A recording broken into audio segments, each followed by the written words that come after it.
in a world that can't handle the truth. Let go! You understand that you can go to prison for the rest of your life for this? Deborah Winger. I don't lie. Barbara Hershey. Can't protect anyone's reputation. What matters now is you. Gabriel Byrne. Sometimes we have to tell lies just to get to the truth. You think you know everything about me? Don't know anything. A Dangerous Woman. Rated R. Starts tomorrow at select theaters. The biggest problem this movie has is that it can't decide what it wants to be. The trailer has trouble figuring out what it wants to be. Does it want to be this sweet romantic drama about this lonely woman trying to find life in the world, or does it want to be a psychological thriller? In the end, this is what you'd expect it to be, kind of a melodramatic soap opera. It's like you're watching episodes of Young and the Restless and General Hospital back-to-back, only with bigger name stars attached to it. It tries hard to make the performances stand out, but you can't get over the fact that the film doesn't work because it really is nothing but a soap opera. Every single aspect you expect in a soap opera is thrown into this film. It's not done well at all. Has a hard time figuring out what it wants to be. Has decent performances to kind of lift it up a bit, but they deserved a much better film than this. So that's my thoughts on A Dangerous Woman. Now let's get on to the last movie that we have here, and that is the start of Krzysztof Kieslowski's Three Colors trilogy, Blue. Vous me montrez quelque chose de ce que vous avez composé? Sur un violon? Les altos.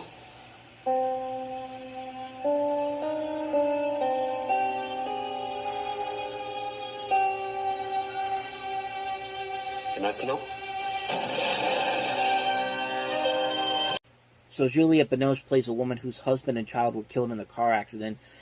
Suddenly set free from her usual bond, she attempts to cut herself off from everything and live in isolation for her former ties. But she finds that she cannot free herself from human connections. The movie kind of is, according to Kieslowski, it's supposed to be the subject of the movie is liberty, specifically emotional liberty, rather than its social political meaning. And it's definitely doing that. Like, it's a movie that I can definitely see a lot of people kind of relating to. It's a very solid movie. These Three Colors movies overall are very well-made movies by Krzysztof Kieslowski. He does a very good job with these films. We're going to get to the other two when we get to 1994, but just a fantastic film, a really good, well-made movie. Just for Binoche's performance alone, it's a film that works really well. Just such a great film, a visually pleasing-looking film. I love it so much. We'll get to the other ones later on, but great start to this Three Colors trilogy, Blue. I promised myself I wouldn't cry. It's Garth. I feel weird. It's the love affair of the year. Take me, Garth. Where? I'm low on gas and you need a jacket. The fight of the decade. And the rock concert of the century. You're serious about putting on a rock concert? Are you kidding? I'd give my right eye.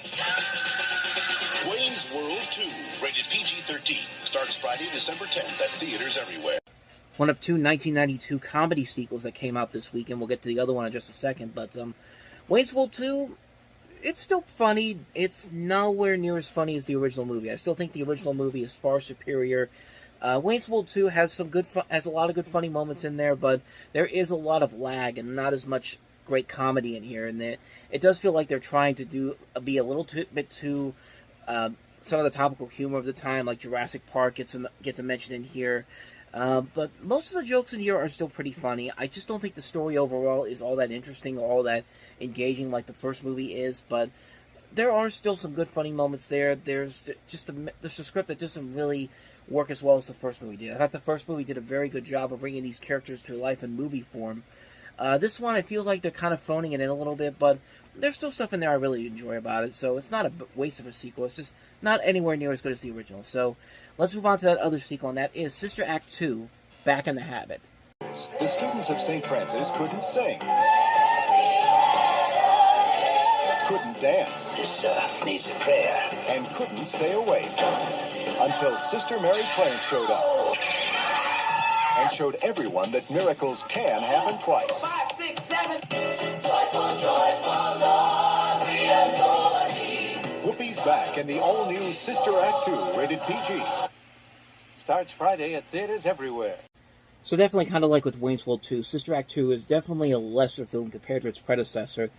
Although if I have to compare the two sequels, I would probably say Wayne's World 2 is the better one of the two, but Sister Act 2 does have a couple of decent moments in there. Whoopi Goldberg is still pretty good in it, but overall, it just kind of falls into sequelitis. It's a movie that's been done over and over again. It's been there, done that type of sequel.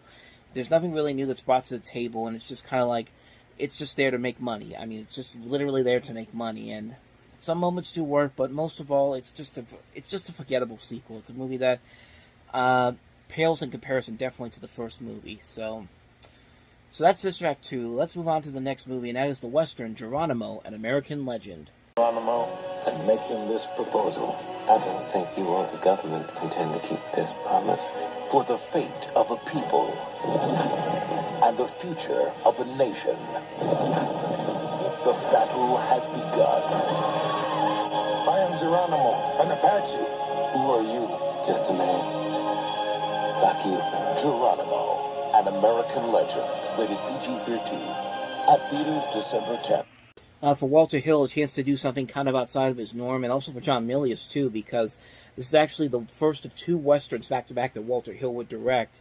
It's a good story to tell, has some nice visuals to it, but overall, it's a style over substance movie. I think the performances overall are okay. Wes Studi, Jason Patric, Gene Hackman, Robert Duvall, one of the early roles for Matt Damon. But the movie itself really just doesn't do anything all that interesting or exciting, or does anything that makes it something that stands out compared to something like Dances with Wolves. But, yeah, decent film, but nothing all that memorable. It's a movie that is instantly forgettable. So, anyway, that's Geronimo, an American Legend. Let's move on to the next movie, and that is Will Smith in 6 Degrees of Separation. Everybody on this planet is separated by only 6 other people. How everyone is a new door, opening into other worlds. I'm so sorry to bother you, but I've been hurt and I've lost everything. Hello. Oh, this is a Kandinsky. A double, one painted on either side. One wild and vivid. The other somber and geometric. Chaos, control, chaos, control. Hello. Freud says there's no such thing as luck, just what you make. Well, I think we're lucky having this dinner. Hello. Your kid said you were an art dealer. He mentioned our kids' names. And the school they go to. My folks are divorced. He's remarried. Actually, he's doing a movie. He named the greatest black star in movies. May we ask who? Sidney Poitier. The son of who? Dad, I never heard of him. You gave him the keys? You gave a complete stranger who happens to mention my name the keys to our house? We decided to get a copy of Sidney Poitier's autobiography. Well, there's a picture of him and his 4 daughters. No sons. No sons. Honestly, a pretty underrated movie. One of Will Smith's early leading roles. A movie that I don't think gets a whole lot of attention, but it is a very intriguing story. It's based off the real story of this guy named David Hampton, who was a con man and a robber committed a who convinced a number of people in the 1980s that he was the son of actor Sidney Poitier. And then in '83, they found out that he was completely lying to them, and then he gets arrested. And the story was actually made into a play by the writer John Gior, which won a Pulitzer Prize. And you really get to see Will Smith show off his acting chops in this movie. He's really good in the film. Donald Sutherland and Soccer Channing are also very good. You got a great cast. It also includes Ian McKellen, Heather Graham, Anthony Michael Hall, Anthony Rapp. J.J. Abrams is in this movie as well. And it's just a movie. It's a movie that's really good. It really shows Will Smith in a role that's kind of against what you usually expect from Will Smith. Remember, this is pre-Bad Boys Will Smith. This is when he was still the Fresh Prince. And, yeah, it's a very underrated movie. If you haven't seen it, definitely check it out. So, why do I keep saying so? 6 Degrees of Separation. On to the next movie, and that is Julia Roberts and Denzel Washington in John Grisham's The Pelican Brief.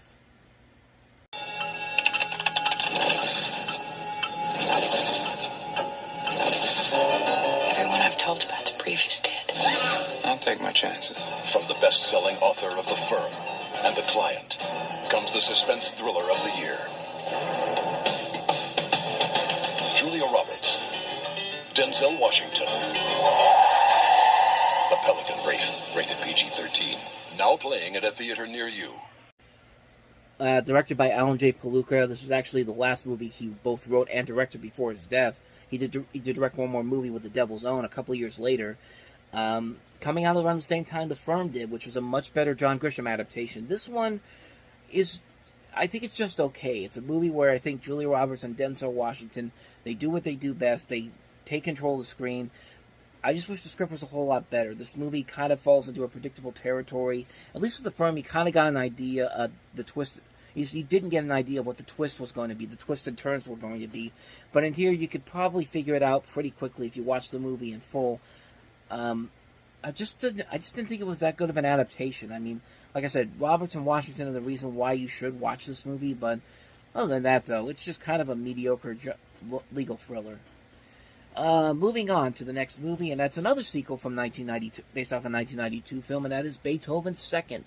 Isn't that right, you little chihuahua, you? He's a legend. I think Beethoven's got a girlfriend. No, he's a daddy. No, no, no, no. Hygienically, emotionally, financially, we cannot afford these dogs. Puppy! Coming this holiday season from Ivan Reitman, Beethoven's Second. That's a lot of dogs. Rated PG. Starts Friday at theaters everywhere. Definitely another one of those nostalgic movies I used to watch as a kid. I saw this one before I saw the original Beethoven. Still has some funny moments. Still got the great cast with Charles Grodin and Bonnie Hunt. And you still got Beethoven. And now there's more Beethovens in this movie. The little Beethoven puppies.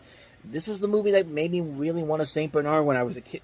It's when I was a kid watching these movies. And of course that didn't happen. But Beethoven's Second is just a fun movie. I mean, there's just so many great... It's not as good as the original, but there's more moments I remember from this movie than maybe what I do in the first movie. I mean, the hamburger eating contest at the fair is just one of those moments where it's just like, it still etches in your head. And those burgers look so good. That's one of those examples in movies where you see movie food and you're just like, why can't I have something that looks exactly like that? Because that looks delicious. But yeah, Beethoven's Second. It's a movie that's not as good as the original film, but it still holds a nostalgic place in my heart because it's the one I've watched more than the first movie. So, another movie that I'm really fond of, but for much different reasons, Steven Spielberg's masterpiece Schindler's List is next.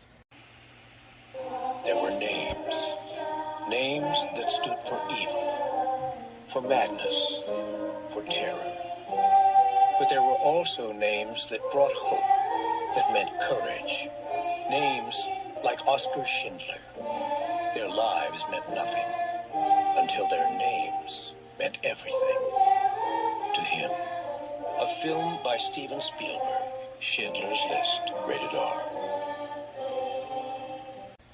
I mean, honestly, with all the great blockbusters that Steven Spielberg has done, this is probably his overall greatest movie. But at the same time, it's one of those movies that's one of those ones that's a movie that's so good, but the subject matter and some of the stuff that they do in this movie, it's really hard to watch on multiple occasions. Like, I'll watch this movie once every couple of years, but man, it's kind of like with 12 Years a Slave. It's a movie that, it's very good, it's a really good film, but there's just so many there's so many things in the subject matter and the story that's just kind of like, it's just so hard to watch, but I get why they did it. It's a movie it's one of those movies that doesn't warrant a lot of rewatchability, not because the movie itself is bad, it's just too much at times. And really, this is a fantastic film. The visuals are fantastic. The cast is great. Liam Neeson, Ben Kingsley, Ralph Fiennes, just a phenomenal cast. It's amazing that Spielberg was able to do this story. This was the film that finally got him his long-deserved Oscar for director and best picture, and you could definitely see why. I don't think I really need to say too much more about Schindler's List because it's one of the great movies of all time. It's a hard movie to watch, but it is one of the great movies of all time. Moving on, next movie, What's Eating Gilbert Grape? Andorra. It's a town where nothing much ever happens. This is where I live with my family. Doctor said we'd be lucky if Arnie lived to be 10. I could go at any time. Arnie, don't be rude. Some days you want him to live. I kill him, Gilbert. I know, buddy. Okay, son, come down now. Bye. Some days you don't. When is this going to stop? And then there's Mama. That's my mom in there. You see, with Mama, there's no nice way to break it to you. She's not all that big, Gilbert. I saw a guy at the state fair who was a little bit bigger. Johnny Depp is in here, and taking care of his mother, played by Darlene Cates, and his younger brother, who has a disability, played by Leonardo DiCaprio. And another one I really don't think I need to say too much more about, because I think everybody knows this is a really great film, and it really showcases both Johnny Depp and Leonardo DiCaprio and the great actors that they would become down the road. Another great performance by Juliette Lewis. Darlene Cates is very good in here. And it's just a wonderfully made film, written by Peter Hedges, directed by Lasse Hallström. Some great visuals. It's a nice, small, coming-of-age film that's just... It really tugs at your heartstrings. It's a movie that's very well done. Not much more I can add to this that hasn't already been said already. What's Eating Gilbert Grape? A great, great film. Moving on to the next movie, that is Mike Leigh's Naked.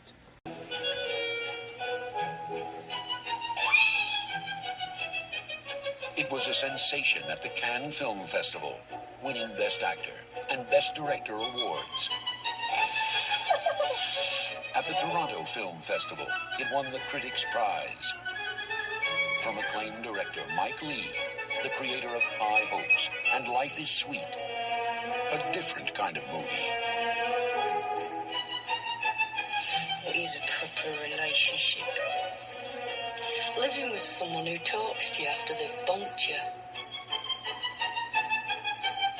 The movie that launched Mike Leigh into the stratosphere with his directing, and David Thewell has turned him into an internationally known star. A great black comedy, just a very great film all around. A very funny movie, very dark movie. Just a brilliantly dark, twisted film that just works on so many levels, and just shows you how great of a director Mike Leigh can really be, and how great of an actor Thewellis is.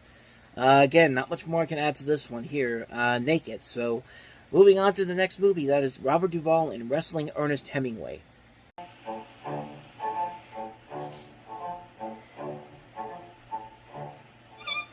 eat one of those every day? No. You were eating one yesterday, right? Yes. And you're telling me you don't eat one every day? Yes. I eat two every day. One at 10 o'clock for my breakfast and one at 2:30 for my lunch. Don't tell me about women Walker had 4 wives. Well, I think maybe that does not mean you know women so well. I think maybe that means you don't know women at all. I got news for you, pal. Women like me. What do you want, Cooney? I got this package for you. Joyce, I think you better crawl. Kind of like a more serialized Grumpy Old Man, which we'll get to in just a moment. But, yeah, the plot of this is basically two elderly men in Florida form a friendship, and they have romantic relationships they have with this woman in their respective lives. The two women being Shirley MacLaine and Piper Laurie. You also have Sandra Bullock in here as well. Robert Duvall and Richard Harris are the two guys who are in this situation. And it's a very serialized Grumpy Old Men. Kind of is a little melodramatic at times, but usually get great performances out of all these people involved here. So at least it's worthy of a watch just because of that. And I think that's more than enough reasons to watch this movie. So, Wrestling Ernest Hemingway, decent film, nothing too special. Moving on to the next movie, we're already on Christmas Day, and that is going to begin with the Western classic Tombstone. Hollywood Pictures. I want your blood. The Clanton gang figured they owned the town. But they never figured on Wyatt Earp and Doc Holliday. Maybe you better swear me in. Together, they brought justice to the West. You tell them I'm coming! And hell's coming with me! Tombstone, rated R. Starts Saturday, December 25th. Just a very slick, very stylish, very unique Western taking place in the 1880s with these famous actors playing these famous Western outlaws. You have Wyatt Earp, William Brockus, Johnny Ringo, Doc Holliday. Just a great cast involved here. Kurt Russell, Val Kilmer, Sam Elliott, Bill Paxton, Powers Booth, Michael Biehn, Dana DeLady. You got narration by Robert Mitchum. Just a great cast overall, great visual look of the film. And it is an overall enjoyable movie. It is a little bit romanticized at times. It doesn't feel like a genuine, true blue historical epic. But you know what? You really don't need that. If you can make a great movie out of this material, then you've already done your job well. I mean, they made a similar movie like this with Wyatt Earp with Kevin Costner that came out a few months after this, which was not a bad movie, but certainly this was the one that everyone remembers, and for good reason, because it just has a lot of great moments in there, great characters, great writing overall. it's just a movie that sticks out so much better. So that's Tombstone. Next movie we have is the aforementioned Grumpy Old Men with Jack Lemmon, and Walter Matthau. Fighting forever. Idiots. Eat my shorts. No. Holy. Oh my. There's a reason. She's mine. Says who? Women get obsessed with me. It's like one of them fatal attraction things. Jack Lemmon, Walter Matthau, and Margaret. Grumpy Old Men. Do the world a favor, pull your lip over your head and swallow. Rated PG-13. Starts Christmas Day at a theater near you. I mean, honestly, it's just a very simplistic story. You basically have Jack Nicholson, I did it again, Jack Lemmon and Walter Matthau going after the same woman, the woman being Anne Margaret in this case. And the movie's real charm is just watching Jack Lemmon and Walter Matthau go at each other. Their chemistry has been just so good over the many decades they've been making movies together that you really just can't help but enjoy the overall enjoyment of the film. And while, yes, there could have been a much better movie here, their charm is just more than enough to make you really want to go see them in this movie because it is just that strong. They're very funny together. They work very well with the rest of the cast they have here. Kevin Pollak, Ossie Davis, Buck Henry, Burgess Meredith, Daryl Hannah. Just a great cast overall. A really funny movie. Doesn't have to do anything extravagant or grand, but it just works so well because of the power of Lemmon and Walter Matthau. So, that's Grumpy Old Men. Now let's move on to what I think is the best overall movie that came out on Christmas weekend 1993, and that is, of course, Batman, Mask of the Phantasm.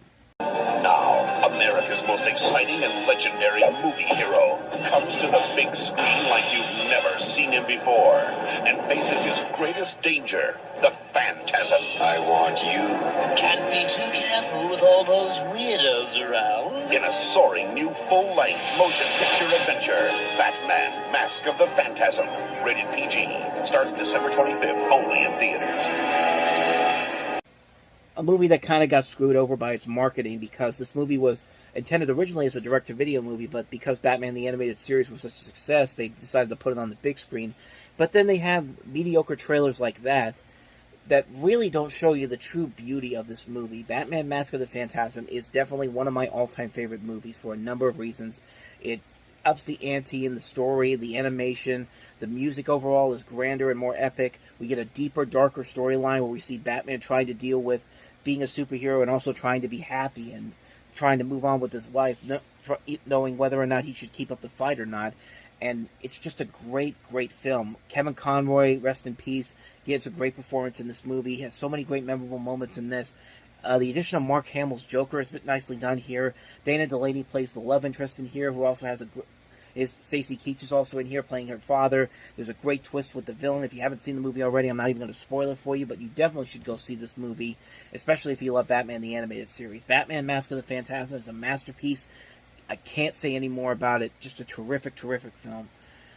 Moving on to the next movie, and that is Oliver Stone's Heaven and Earth. From Academy Award winner Oliver Stone comes the third film in an extraordinary trilogy, Heaven and Earth. Larry King of CNN calls it magnificent, spellbinding. It lifts the human spirit. It soars. This is truly a great film. Tommy Lee Jones, Joan Chen, Hang Noor, and introducing Hep T. Lee, Heaven and Earth. Rated R. Starts December 25th. Select cities. Check local.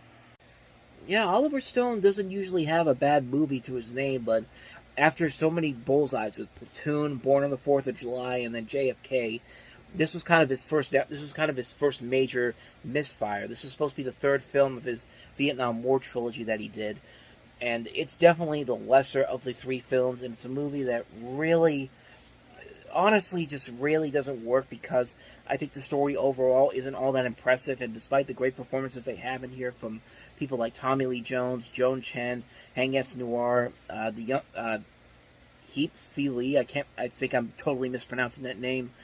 You got great names in this movie, but unfortunately the material they have there just didn't work out in the end. It's a movie that I think could have been done so much better if the script had been a little more polished, but as it is, it's a well-intentioned movie that just didn't meet the proper levels that the other two movies in this series that of Stone's Vietnam films did, and it really suffers because of that. So that's Heaven and Earth. Now let's move on to the next movie, and that is Tom Hanks and Denzel Washington in Philadelphia. TriStar Pictures presents Where is Your Compassion? You didn't know he was sick, did you, Bob? Tom Hanks. Am I being fired? Denzel Washington. Would you accept a client if you were constantly thinking, I don't want this person to touch me, I have a case?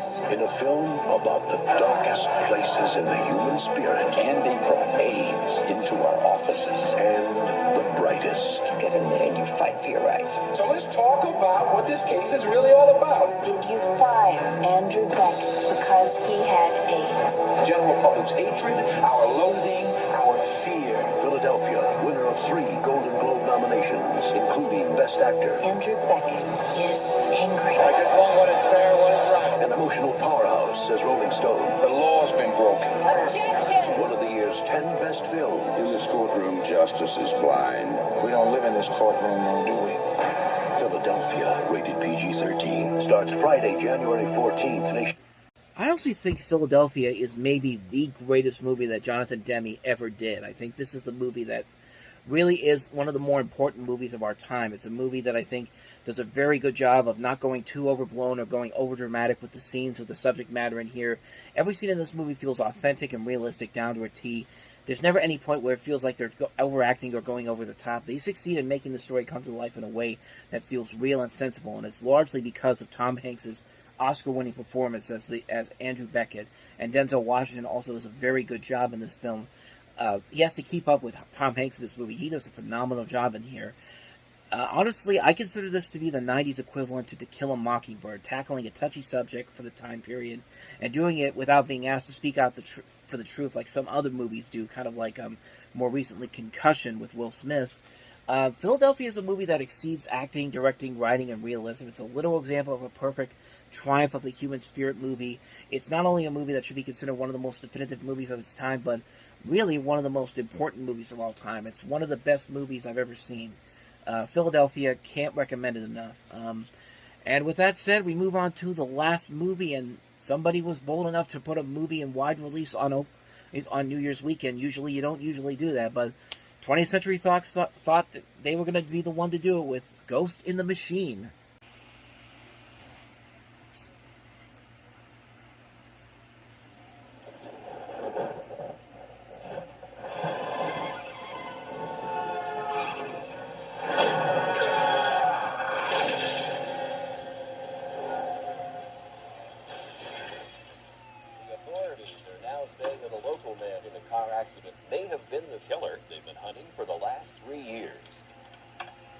The total scan.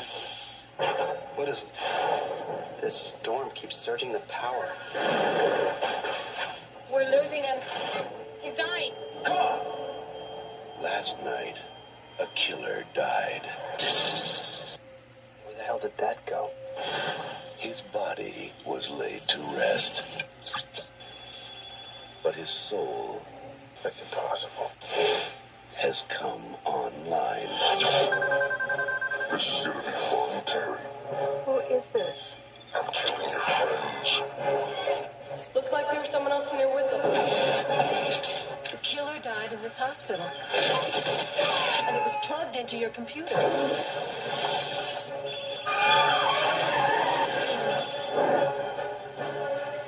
Something is coming after my son and my friends. There's no way anyone can kill somebody with a computer. Shred him. The board is up. He's not in the computer.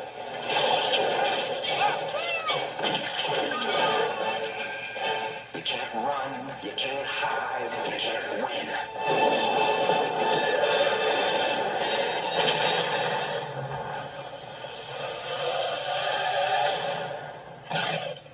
Ghost in the Machine. Plug in to your worst nightmare.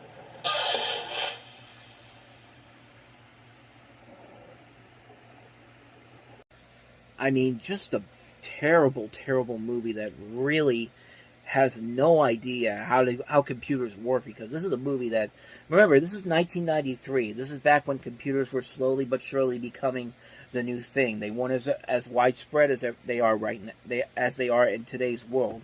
They were still very much new, and I think the people who made this movie saw the Lawnmower Man and said, "We want to do something like this, but we want to do it with an actual computer," and it just doesn't work. It's a movie that really, that trailer alone pretty much shows you everything that's wrong with this movie. It's just like, it doesn't make any sense on how the killer is doing anything. It doesn't look like it doesn't look like it explains anything about why this is happening. And the visual effects in here look so dated. Like the Lawnmower Man, say what you will about the Lawnmower Man's effects, they're dated as well, but at least they were trying to work with the time period that they had. This movie, like, the killer can easily be killed if you just keep jumping into him, and he'll just split into separate atoms. It's just like, what sense does that make? It's just like, it's a really terrible movie, and I'm sorry for the people that were involved in this movie, both in the writing and direction and the acting. Like, Karen Allen deserves a lot better than this. Yeah, Ghost in the Machine is just not a very good movie. Not a good movie at all. It's a terrible, terrible movie, and what a terrible way to end 1993, if I may say so myself.